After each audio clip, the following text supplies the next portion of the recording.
Permit me to congratulate the Federal Republic of Nigeria on the occasion of her 65th birthday since she regained her independence from the British colonizers.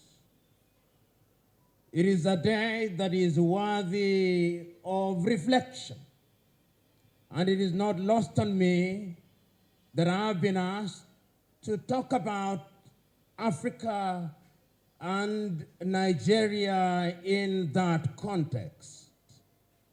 I speak at a time when it can be said that the continent of Africa is going through a midlife crisis.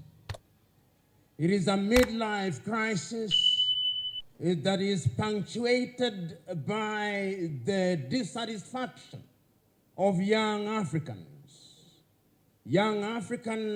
who believe that the promises that were made by the founding fathers and founding mothers have not been fulfilled.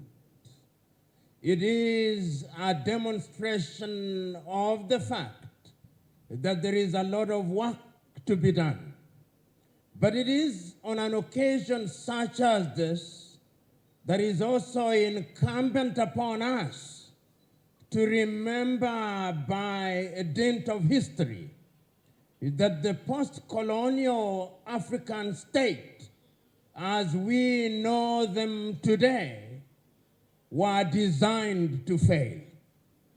In fact, it is true that the erstwhile colonizers, whether they are sitting in London, England, or in Paris in France, or in Madrid in Spain, or in Lisbon in Portugal, or in Brussels in Belgium, they are waiting for the African countries to collapse that they may write the obituary.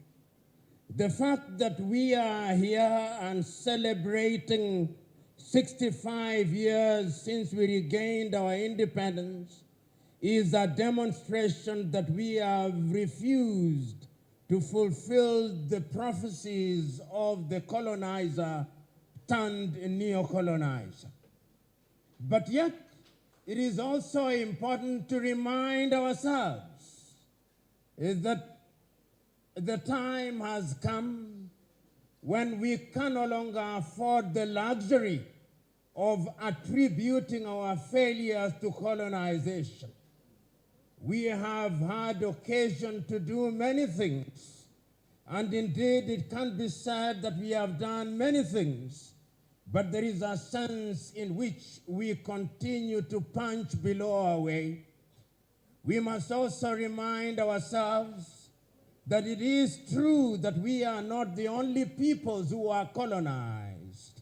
There are others who are colonized, others who we may describe as our colonial age mates, and for some reason they appear to be doing better than us. So on this occasion we must ask ourselves, what is it that we can do better? And the country that must ask that question more than any other country in the continent of Africa is the Federal Republic of Nigeria. The reason why she must do so is because out of every 5 Africans, 1 is a Nigerian. The reason why she must do so is because over 300 million people live within the territory of Nigeria. And I want to submit to Nigeria that the day you do your census properly, you will discover that you are actually 350 million. I look forward to that day when Nigerians will discover their number in this continent. And let us go down to history. Why are we assembled here? Are we assembled here simply because it is a jamboree at which we pat our backs? Are we assembled here simply to remind ourselves that 82 years ago, the Island Club was established. We are assembled here merely to remind ourselves that 65 years ago, Nigeria regained our independence, or we are assembled here to do all those, but also to ask difficult and uncomfortable questions.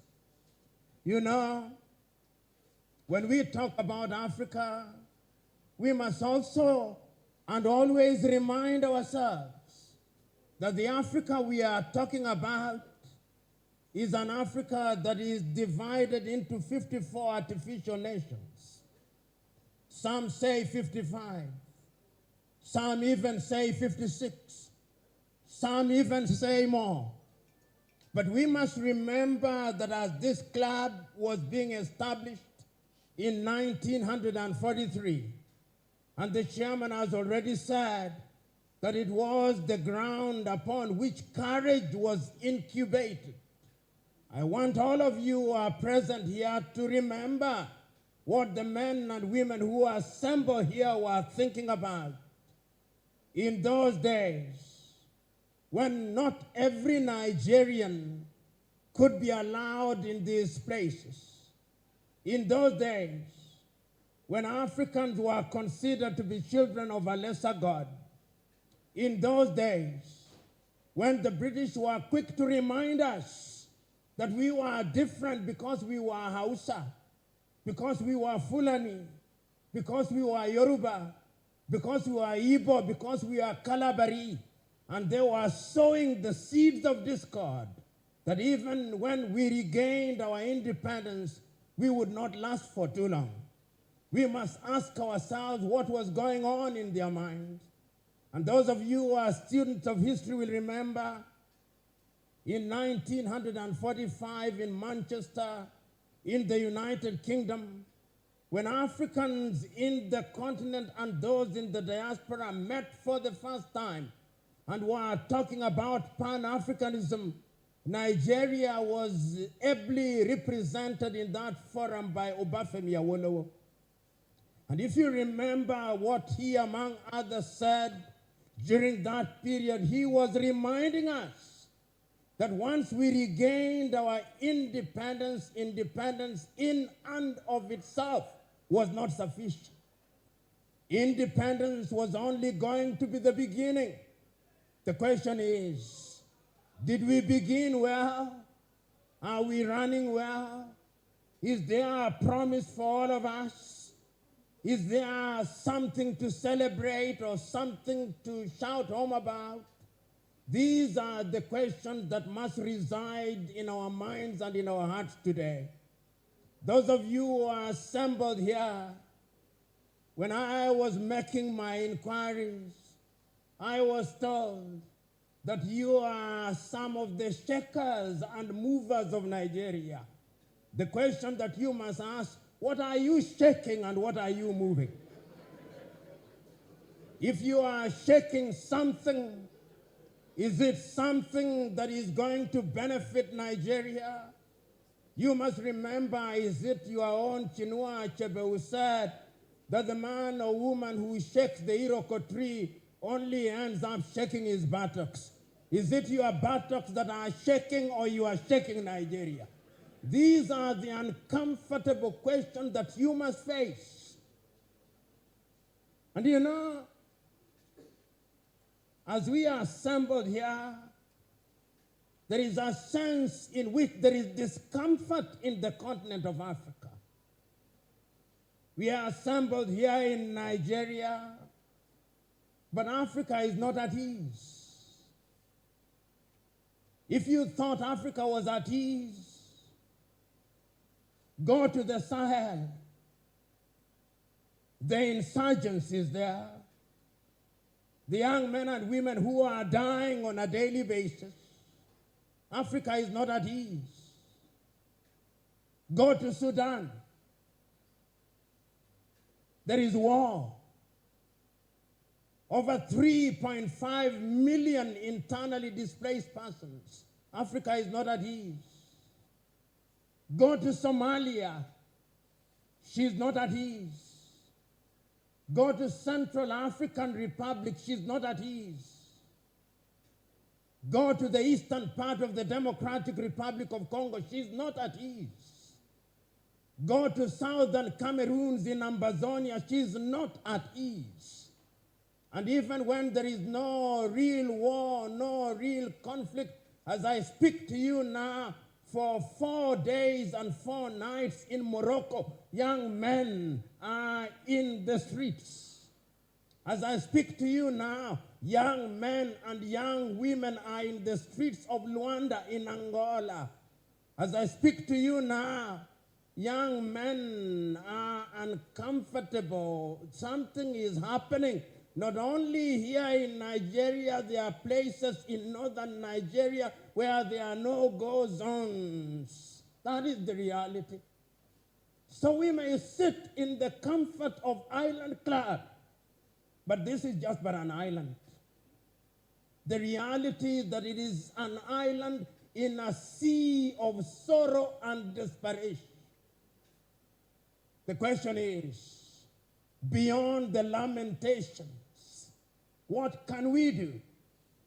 We have lamented for too long. We have agonized for too long. Our young men and women are asking, what will we give them? The average age in this assembly, I suspect, is about 55.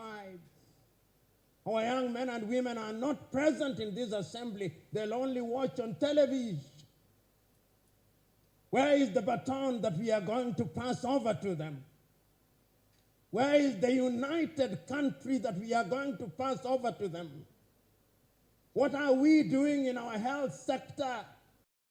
As a young person, when we read about Nigeria, I read about the University of Ibadan, the University of Nigeria at Nsukka. And I remember those days, people would come from the Arab world to be treated at Ibadan. Today, when a Nigerian with an ability or an African with ability, depending on who colonized you, you run to hospitals in London or Paris or New York or lately Dubai and India.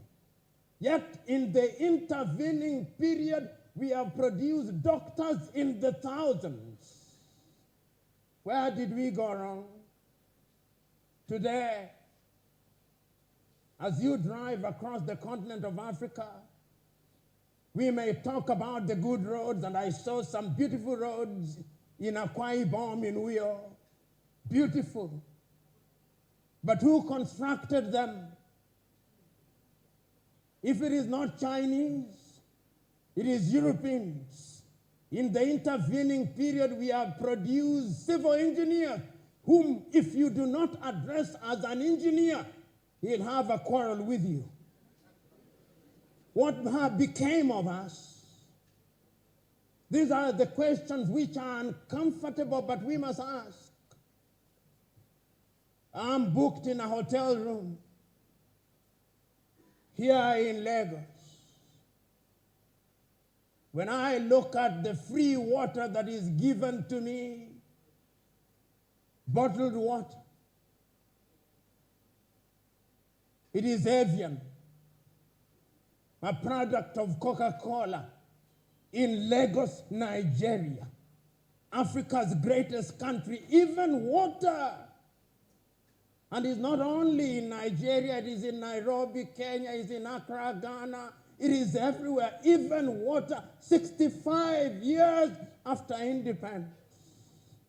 When I ask for coffee, I get coffee Nescafe from little Switzerland.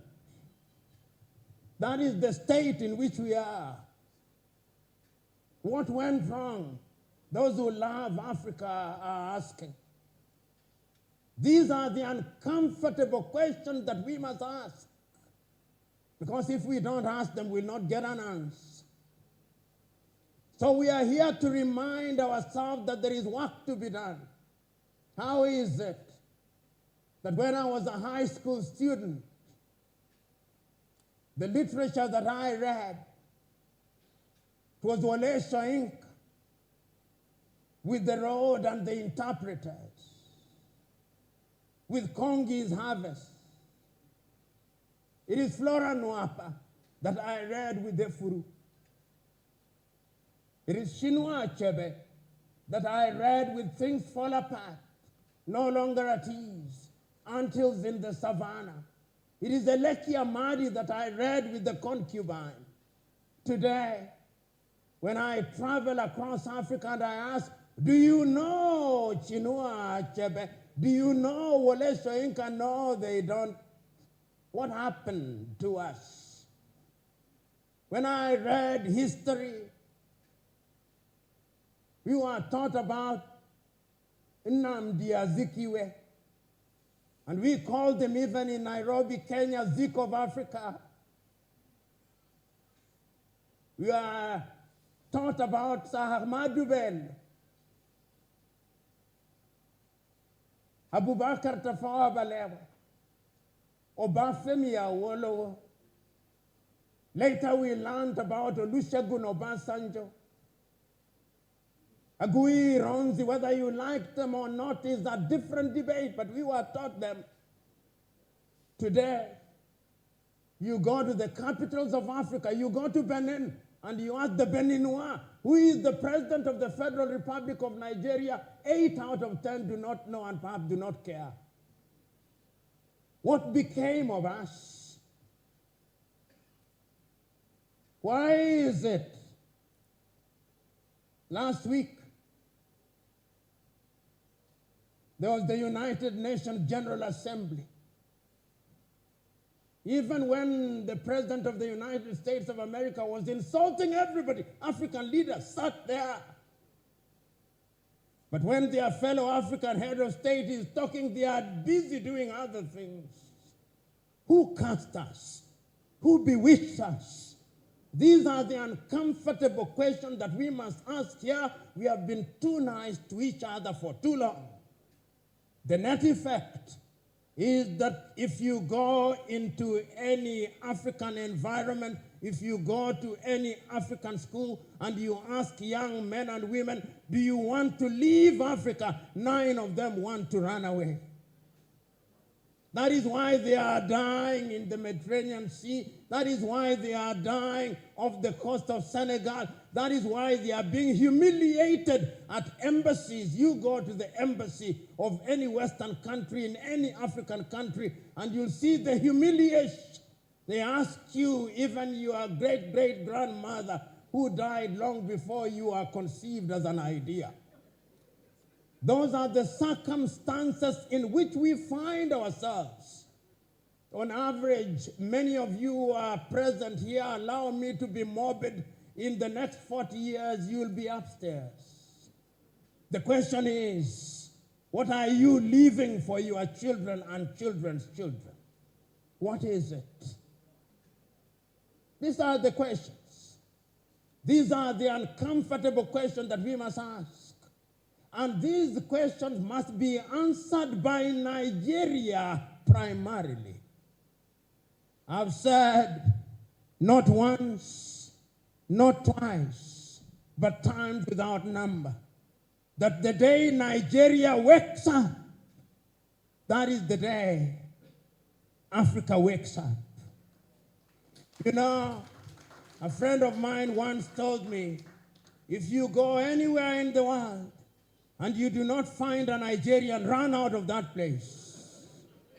There is nothing there.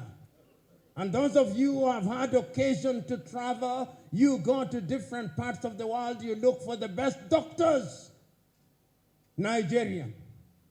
Look for the best engineers, Nigerians. Look for some of the best lawyers, Nigerians. The Nigerians are everywhere doing great things across the continent of Africa. And whenever Nigeria has decided to provide leadership, Africa has changed. You ask the Liberians with ECOMOG. When Nigeria stood up, that country was stabilized. When there was mischief in Banjul in the Gambia, and Nigeria stood up, that country was stabilized. When Nigeria did not do as well as she should have done in the Sahel, the problem is not stabilized. The question is, why is Nigeria a reluctant leader? Nigeria should be the leader economically. You know, when Nigerians say, and they debate with South Africa, and sometimes with Egypt,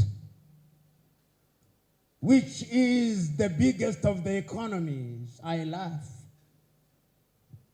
I laugh because the economies that they are talking about using the unreliable GDP, but we must use it, is that Nigeria is 500 billion USD GDP with a population of over 200 million. Singapore, which is smaller than Lagos, with a population of 6 million, has a GDP of 564 billion.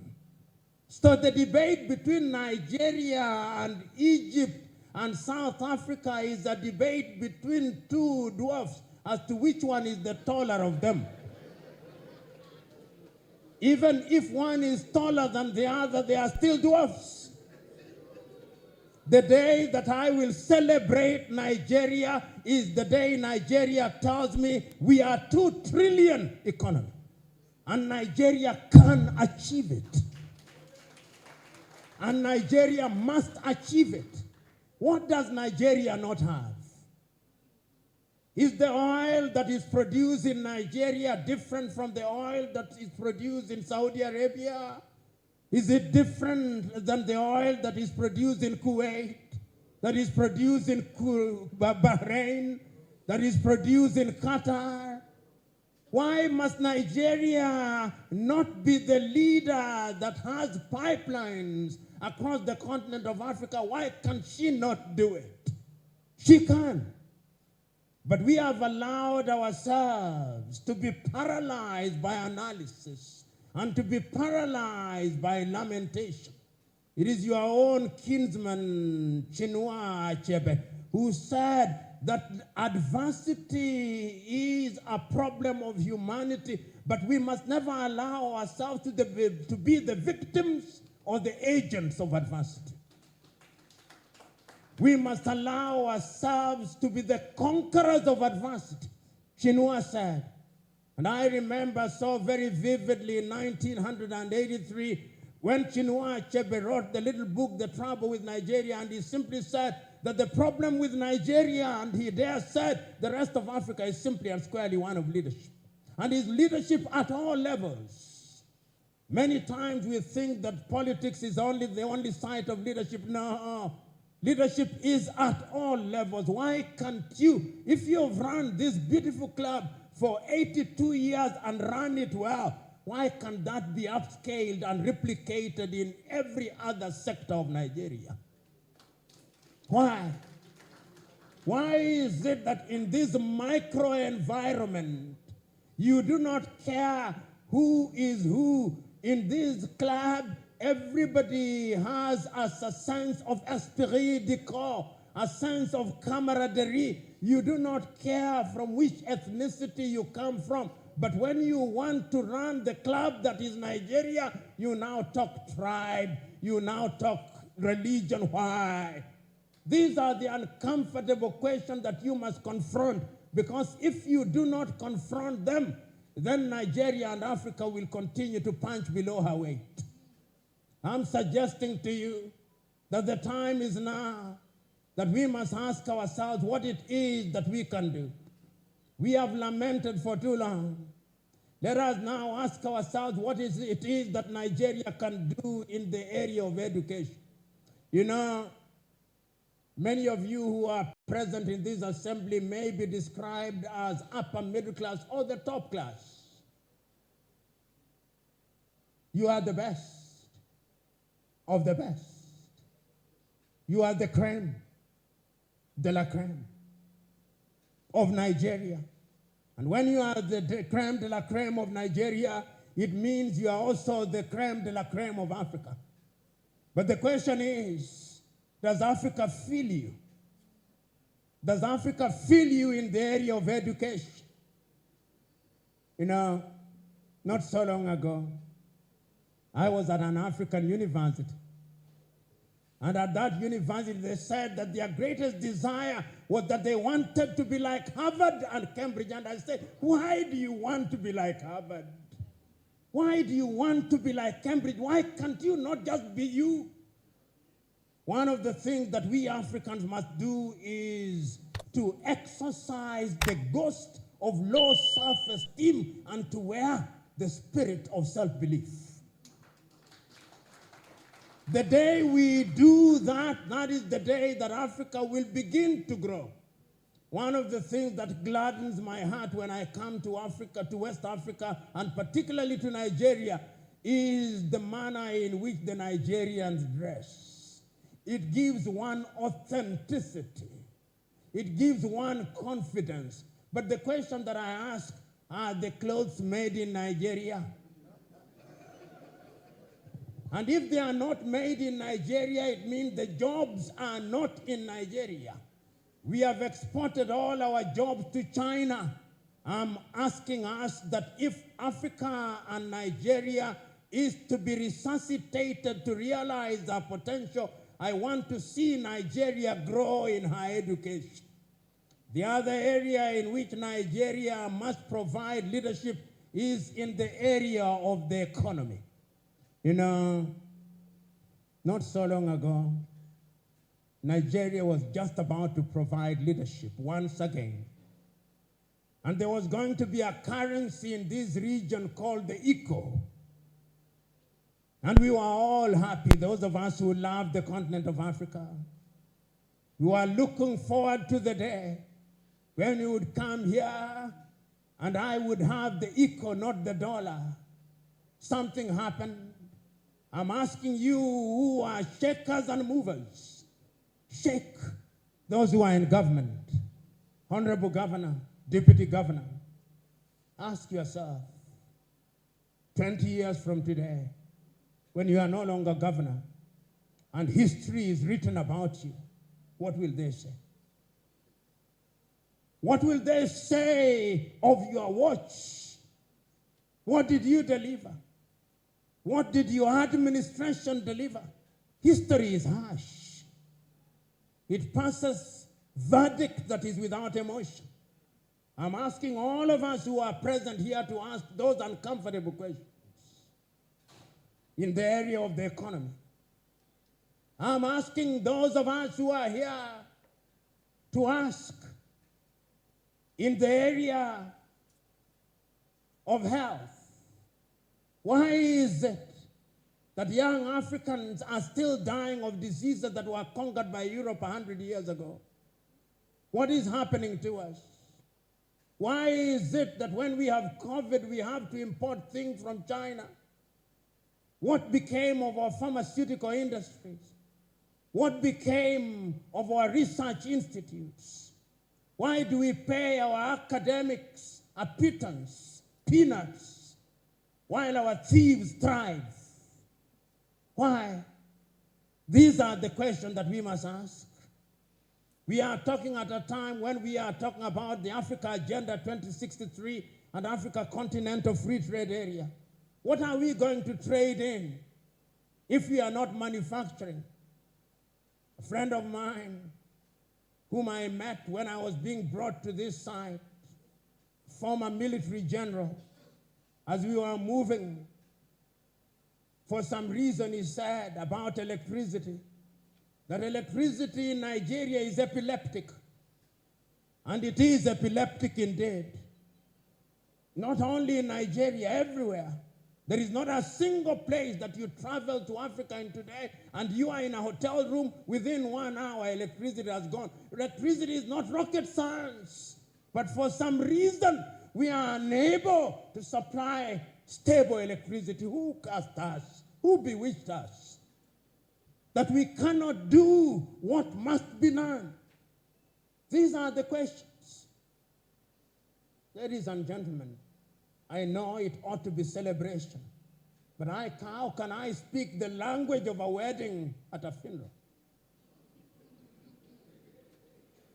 I refuse to do so. But I'll not speak for too long either, because the issues that I'm raising are known. They are known because they have been spoken about. They are known because your former leaders have spoken about them.